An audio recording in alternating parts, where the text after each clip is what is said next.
The idea to build the Gnoo Blas racetrack started back in April 1952 by a group of people associated with the annual Orange Cherry Blossom Festival. The Australian Sporting Car Club, which had had a row over Mount Panorama at Bathurst, wanted somewhere else to race, so the simple triangle of quiet country roads was selected for the track. Part of the Gnoo Blas circuit was in the Orange City area and the remainder in the neighbouring Gnoo Shire.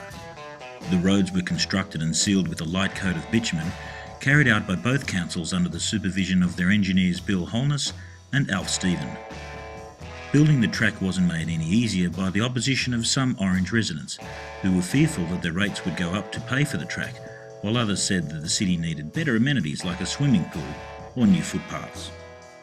The total cost to build the Gnoo Blas racetrack was initially £14,000, but abnormally wet weather conditions slowed the work, blowing the total cost to the track to around £24,000.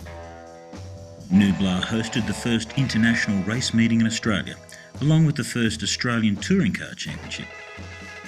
The opening car meeting attracted 12,500 people on Anniversary Day, Monday the 26th of January 1953, and followed a motorcycle meeting on the previous Sunday, where riders had to be content with sand spread on the surface to help soak up the new bitumen. Admission charges to the races were set at 6 shillings, which is about 60 cents for adults and 3 shillings for children. Drivers were to pay an extra 2 shillings for a parking fee. Its construction and the planning was a tough fight, particularly in the early stages. It faced problem after problem in the 8 years it was open. Tough opposition came from neighbouring Bathurst, whose local Member of Parliament Gus Kelly, the New South Wales Chief Secretary at the time, did his best to make sure Gnoo Blas didn't become a serious rival for Mount Panorama and put every obstacle, including the introduction of a Speedways Act, in its way.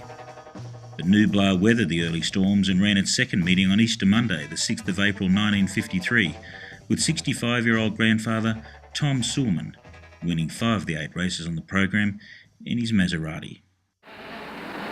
Only 15 years ago, this race at Orange clearly underlines the enormous gap which existed between the sport in Australia and international motor racing overseas. Brabham leads Ted Gray around Brandy Corner, followed by Alex Mildren, number 4.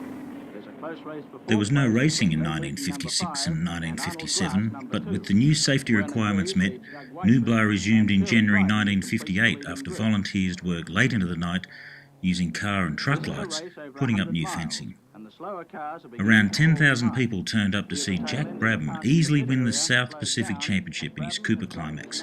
He also set a new lap record of 2 minutes 12 seconds and an average speed of 102 miles per hour. Jack Brabham takes the Cooper Climax around Brandy's in a perfect line. He encounters a new hazard on Total Straight when billowing smoke from a nearby fire is blown across the track.